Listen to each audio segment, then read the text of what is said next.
Good morning friends, welcome to my channel नो की मोहब्बत और आप देख रहे हैं love with soul season 2। Last part में हमने देखा था कि तनिक्षा जो रहती है वो स्मृति के साथ बहुत ज़्यादा क्लोज होने लग जाती है। धीरे धीरे वो इतनी ज़्यादा क्लोज हो जाती है कि उसे अपने स्कूल में भी एडमिशन दिला देती है।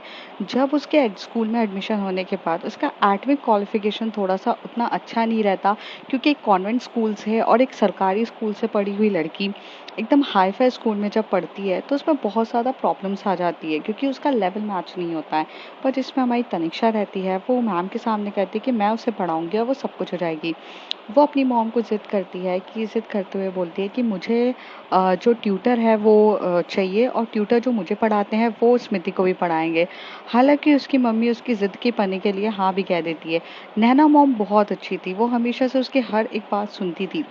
जैसा वो कहती थी वो करने लग जाती थी, क्योंकि तनिक्षा ने वो चीज़ अपनी लाइफ में अचीव भी करी थी।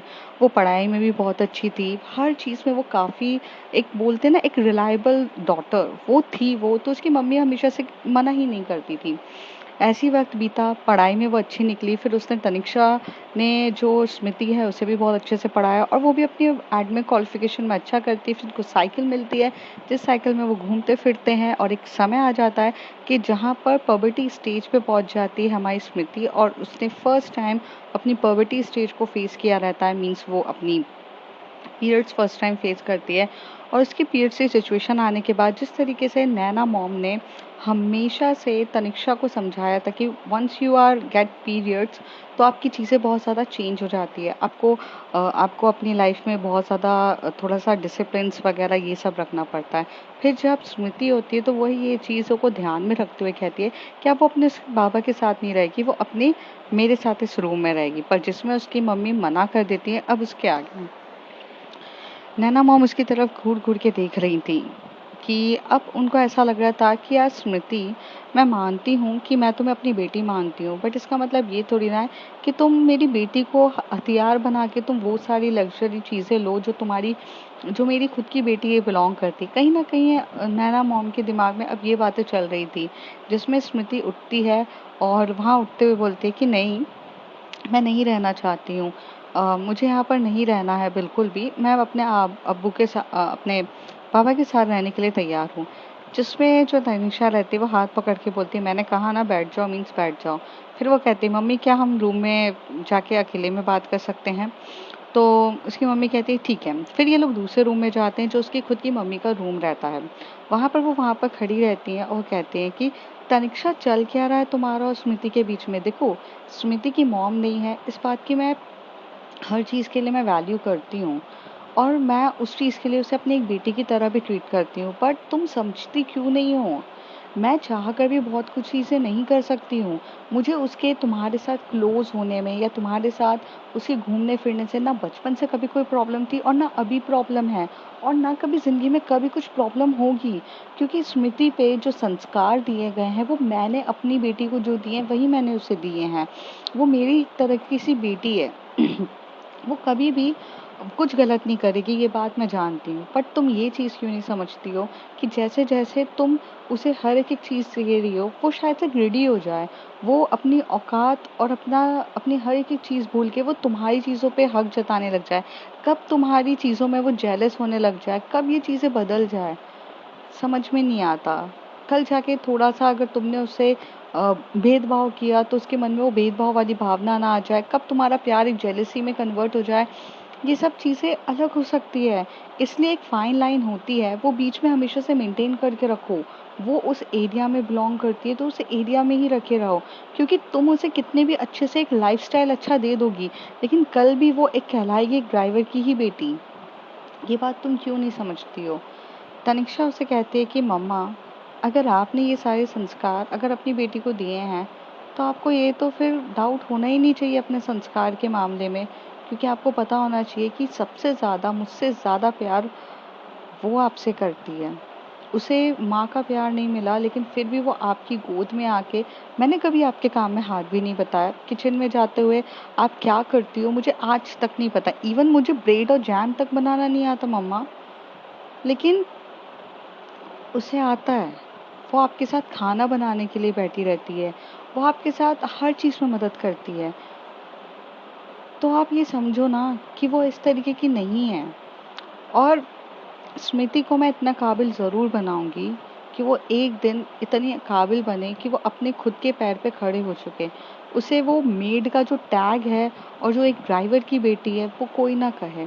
वो अपने बलबूते पे वो चीज़ अचीव करे जो वो डिज़र्व करती है। मैं उसे वो काबिल बनाऊंगी, लेकिन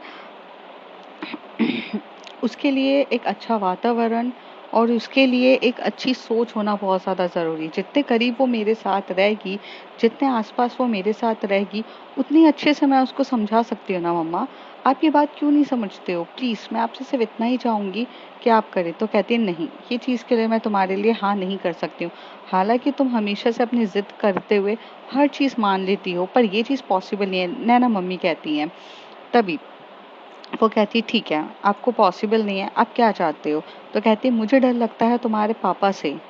तुम ये बात नहीं समझती हो, क्योंकि अभी तक तुम जो भी ट्यूटर वगैरह ये सब चोरी छुपे हो रहा है। ये सब वो चीज़ें हैं जो मैं अपने पास से हर चीज़ के पैसे, उसके फीस जो है वो सब अपने पास से भर रही हूँ। इसमें तुम्हारे डैड को कुछ भी नहीं पता है। बट अगर बाय चांस तुम्हारे डैड को पता चल गया ना, तो वो मेरे साथ जो बिहेव करेंगे वो बहुत गंदा होगा। क्या तुम चाहती हो कि तुम्हारी मम्मी का सर तुम्हारे पापा के सामने झुक जाए? क्या वो क्या वो ये सब चीज़ें करे? देखो, जितना मेरे से बनता है मैं सब कुछ कर रही हूँ, लेकिन तुम जो अब पैर पसारती जा रही हो, जितना तुम आगे बढ़ती जा रही हो, उन सब चीज़ों से ऐसा हो रहा है कि तुम्हारे डैड के सामने हाईलाइट हो जाएंगी चीज़ें। जितनी स्मृति अभी इतने अच्छे से स्कूल में पढ़ रही है, वो सब भी उसका छूट जाएगा। So please Taniksha, don't do that. I am not against with Smriti, but I having a some of my boundaries. Please try to understand my daughter. क्यों नहीं समझती हो? मेरी भी बाउंड्रीज हैं जिसको मैं पार नहीं कर सकती हूँ। तभी तनिक्षा बेड पे एकदम से बैठ जाती है और सोचने लगती है कि मम्मी भी तो जो कह रही हैं वो बिल्कुल सही है, क्योंकि मेरे डैड जो हैं वो caste, upper caste, lower caste, maid हो गया, मेड की मेड और बॉस में, दोनों में बहुत सारा डिफरेंसेस करते हैं। उनके लिए अपनी रेपुटेशन, अपनी कास्ट, ये बहुत ज़्यादा इंपॉर्टेंट है। बट मेरी माँ के लिए सब कुछ इक्वालिटीज़ है। Human beings means human beings. लेकिन ये सब चीज़ों में मैं अपनी माँ को तो इन सब में प्रॉब्लम में नहीं डाल सकती। तो तनिक्षा बहुत सोचती है। तनिक्षा फिर वहाँ से उठ के बोलती ठीक है मम्मा, मैं सोचती हूँ इस बारे में। और तनिक्षा जो क्या करती है, चुपचाप स्मृति के रूम पे जाती है और गेट लॉक कर देती है। तो अभी उसकी मम्मी को भी समझ में आता है कि मैंने तनिक्षा को मना कर दिया है, तो उसका गुस्सा ज़्यादा हाई होगा। वो इतनी समझदार है, थोड़े टाइम के बाद वो खुद सही हो जाएगी। तो उसकी मम्मी वहाँ से चली जाती है। स्मृति बहुत डरी हुई से रूम में बैठी हुई रहती है, और आखिर वो बैठी नहीं, मीन्स लेटी हुई रहती है उस बेड पे। फिर वो धीरे से उठ के बोलती है कि मुझे चलना चाहिए अपने रूम में। तो कहती है मैंने बोला तुम्हें जाने के लिए, चुपचाप बैठ जाओ। स्मृति बोलती है कि क्या मतलब, मैं मेरे को जाना होगा ना। आप मेरी वजह से प्लीज़ मॉम से लड़ाई मत कीजिए। मॉम बहुत अच्छी हैं, मुझे हर एक चीज़ में सपोर्ट करती हैं। देखिए, ये बात तो सच है ना कि मैं एक सर्वेंट की बेटी हूँ, और मैं कभी भी आपके जैसी या आपके स्टेटस की नहीं बन सकती हूँ। मुझे ये चीज़ें, मुझे पता है। देखो, मेरी जितनी चादर होगी मैं उतना ही पैर पसारूंगी। मेरे पापा हमेशा से मुझे यही सिखाते हैं। मैं इससे ज़्यादा नहीं सोचना चाहती हूँ। प्लीज़, मैं कुछ ऐसा नहीं करना चाहती हूँ जिसकी वजह से आपको तकलीफ़ हो। तभी वो कहती हैं हो गया तुम्हारा। देखो, मैं सब समझती हूँ तुम्हारी और मम्मी की बातें। I have a one idea, अगर तुम मेरा साथ दो तो। तो वो कहती है कि क्या? तो कहती है साथ क्या देना है? No, this is a order, you have to follow it. क्योंकि मैं तुम्हारे स्कूल में सीनियर भी हूँ, तुम्हारे घर में भी तुमसे सीनियर हूँ, और तुमसे बड़ी हूँ हर चीज़ में, तो मैं मेरी बात सुननी पड़ेगी।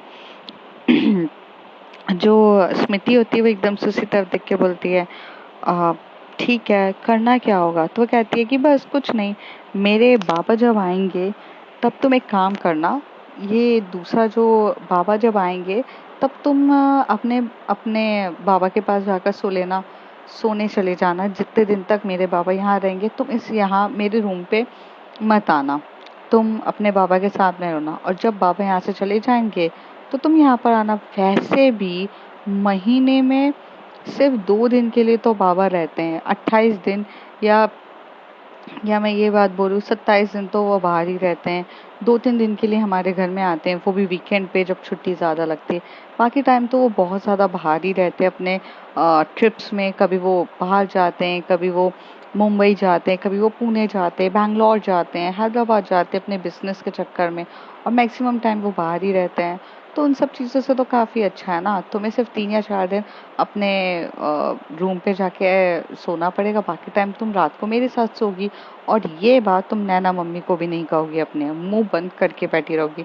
सिर्फ अपने बाबा को जाकर बताओ कि मैंने ऐसा ऐसा बोला है। तो कहती, पर ये गलत है ना। तनिष्का उसी तरफ देख के बोलती है, सही और गलत का फैसला मैं करूंगी, बड़ी मैं हूं ना। तो चुपचाप मेरी बात को सुनो। मेरी बात जितना मानोगी उतने फायदे में रहोगी। जाओ यहाँ से, बाबा को जाके इन्फॉर्म करके आओ। तो फिर वो यहाँ से उठती है, बाबा के सामने चली जाती है, बाबा को सब कुछ बताती है। उसके बाबा भी इस बात के लिए एग्री तो बिल्कुल भी नहीं होते हैं स्मृति के। पर फिर वो स्मृति जो अपने बाबा के हाथ पकड़ के बोलती है, आपको किस बात का डर है बाबा? तो कहती है, बात मुझे इस बात का डर है, जितना तुम सोच रही हो ना, तुम अमीर नहीं हो। और अमीरों के साथ रह रह के वैसी सोच मत करना, क्योंकि तुम्हारे बाबा के पास पैसे नहीं है। तुम हमेशा से पीछे मुड़ के अपने बाबा की तरफ ज़रूर देखना, क्योंकि तुम्हारे बाबा इतना पैसा नहीं कमाते कि तुम्हें उस वाली लग्जरी लाइफ दे सकें। मैं तुम्हारे हाथ जोड़ता हूँ स्मृति, इस चकाचौंध में जाकर खो मत जाना। मैं मानता हूँ तनिष्का मैडम आपसे बहुत ज़्यादा प्यार करती है, और वो बेबी इतनी अच्छी हैं कि मैं क्या बता सकता हूँ। लेकिन थोड़ा हमें भी संभल के ही रहना है। तभी स्मृति अपने बाबा के हाथ में हाथ रखते हुए कहती है, मैं आपसे वादा करती हूँ, और अपना वादा मैं कभी नहीं तोड़ूंगी। मैं अपनी औकात कभी नहीं भूलूंगी। मैं अपनी हैसियत वगैरह को हमेशा से ध्यान में रखूंगी। और ये बोलकर स्मृति वहाँ से चली जाती है। रात का समय रहता है, स्मृति खाना खाने जाती है और चुपके से वहाँ से चली जाती है अपने घर के लिए। जब तक जो नैना मम्मी रहती हैं वो जग रही रहती हैं, और जगकर एक बार रूम में देखने आती हैं कि हमारी तनिष्का सो गई है कि नहीं। करीब 10 बजे का टाइम रहता है, और तनिष्का सो गई है कि नहीं ये देखने के लिए उसकी मम्मी आती हैं। थोड़ी देर के बाद जो तनिष्का होती है वो रूम से उठ जाती है। 10 बजे का टाइम रहता है रात के। वो उठ जाती है, उठते से ही भागते हुए एकदम से इशारों में जो आउट हाउस के वहाँ पे जाती है, और इशारों में बुलाती है कि इधर आओ। तो वो तनिष्का जो रहती है स्मृति को बुलाती है। स्मृति भी बहुत जम के मुस्कुराते हुए अपने बाबा को हक करते हुए बोलती कि मैं जा रही हूँ। और जाते हुए भागते हुए तनिष्का वहां से उसके पैरों को दबे पाँव हाथ पकड़ते हुए कॉरिडोर से होते हुए चुपचाप उसके मुंह पे हाथ रखते हुए धीरे धीरे उसे ऊपर उठा के अपने रूम के अंदर लेकर आती है, और उसे बोलती है कि अब से तुम यहीं सोगी। रोज तुम्हें ध्यान रखना है कि नैना मॉम जब तब रहेंगी तब तब नहीं रहना है, फिर उसके बाद तुम्हें रहना है। और तुम मेरे रूम की हर चीज़ को यूज़ कर सकती हो, but as as a wish कि यहाँ पे एक भी चीज़ टूटनी नहीं चाहिए। मुझे इन सब चीज़ों से बहुत लगाव है। वो मुस्कुराते हुए बोलती, ठीक है।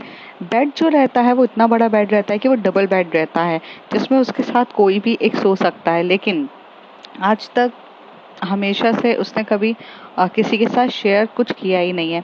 थोड़ी देर के बाद जो हमारी स्मृति रहती है वो रूम जाती है, रूम में फ्रेश होती है और बैठ जाती है। तनिष्का की हमेशा से एक आदत थी कि वो रात को बैठते हुए बुक पढ़ती थी। तो जो यहाँ पर जो वो बुक पढ़ रही रहती है, तो उसके बाजू में स्मृति उस बुक की तरफ देख रही रहती है। तो वो एक नॉवेल्स रहती है, जो नॉवल वो पढ़ते ही रहती है। तो फिर वो थोड़ा सा उसके टर्न होती है और उसे बोलती है, तुम्हें भी पढ़ना है? तो कहती है, बट मुझे कहाँ से समझ में आएगी बीच में से। तभी वो कहती है, कोई बात नहीं, मैं तुम्हें समझा देती हूँ। जो तनिष्का रहती है वो उसकी स्टोरी के बारे में स्मृति को बहुत अच्छे से बता रही रहती है। स्मृति भी काफी ज्यादा हंसते हुए और हंस रही रहती है।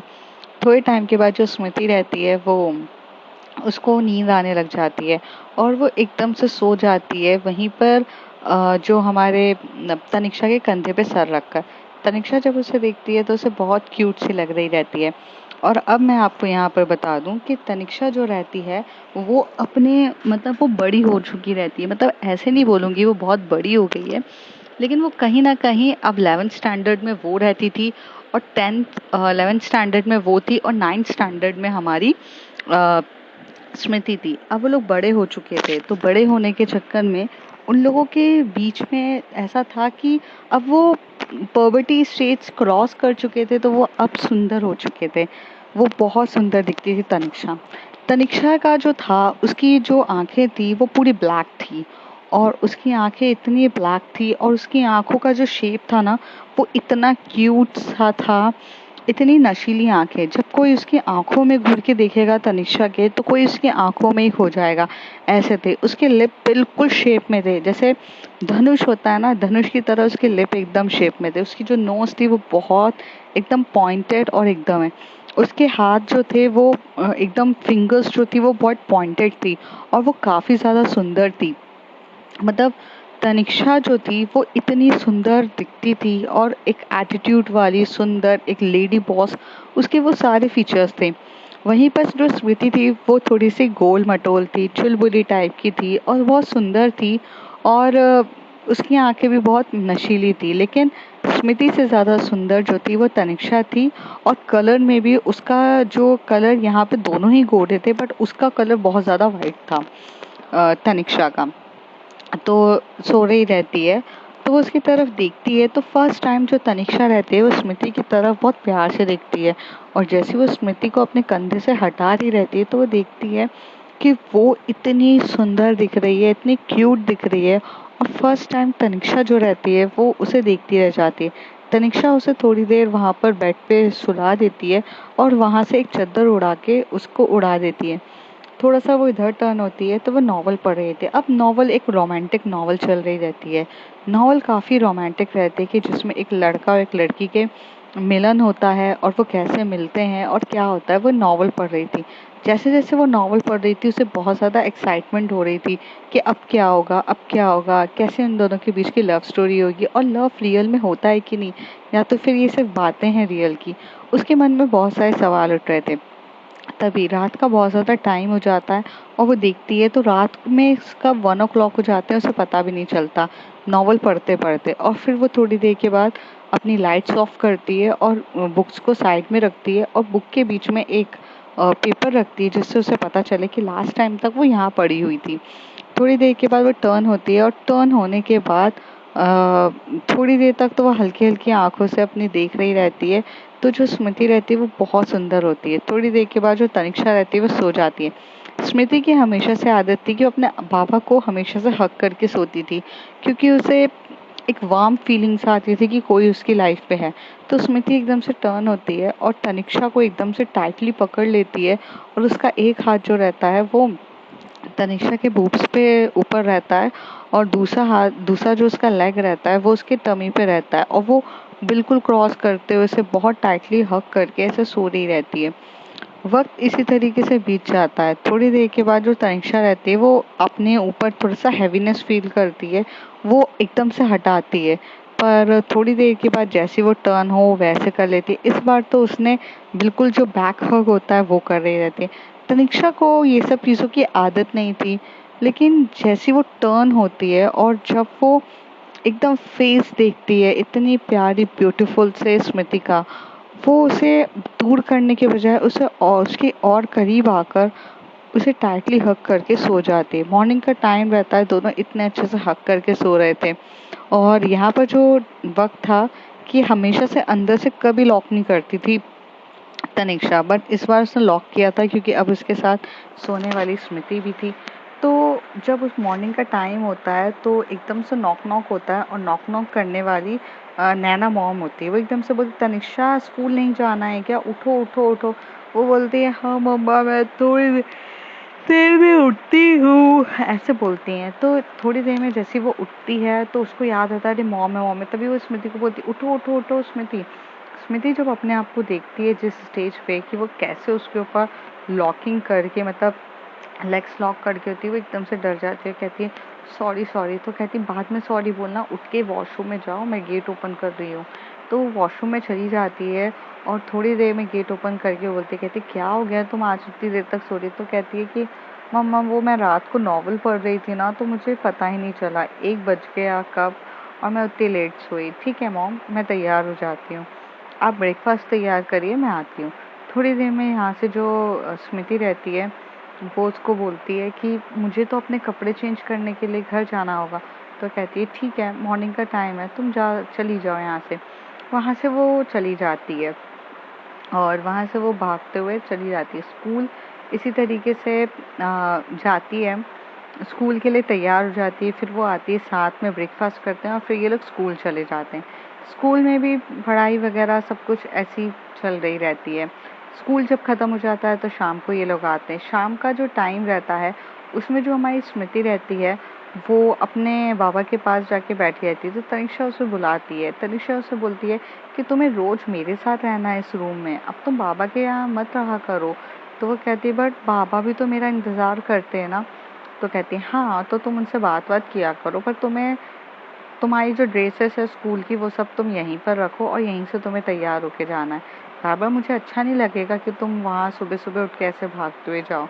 मैंने तुम्हें कहा है ना कि ये रूम अब तुम्हारा है, तो तुम्हारा है मतलब तुम्हारी चीज़ें भी रखी जा सकती है, तुम अपने कपड़े भी ला के रख सकती हो। तो कहती है बट, तो कहती है कम ऑन, थोड़े बहुत कपड़े ले आओ, अच्छा नहीं हो तो मेरे ही कपड़े पहन लो।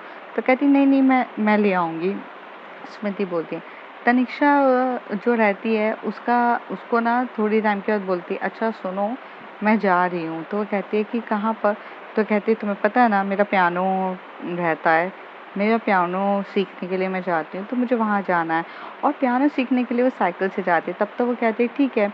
थोड़ी देर में वो दोनों वो साइकिल उठाती है तो पीछे से आके स्मृति उसकी साइकिल को पुश कर रही रहती है और कहती है कि जाओ अच्छे से।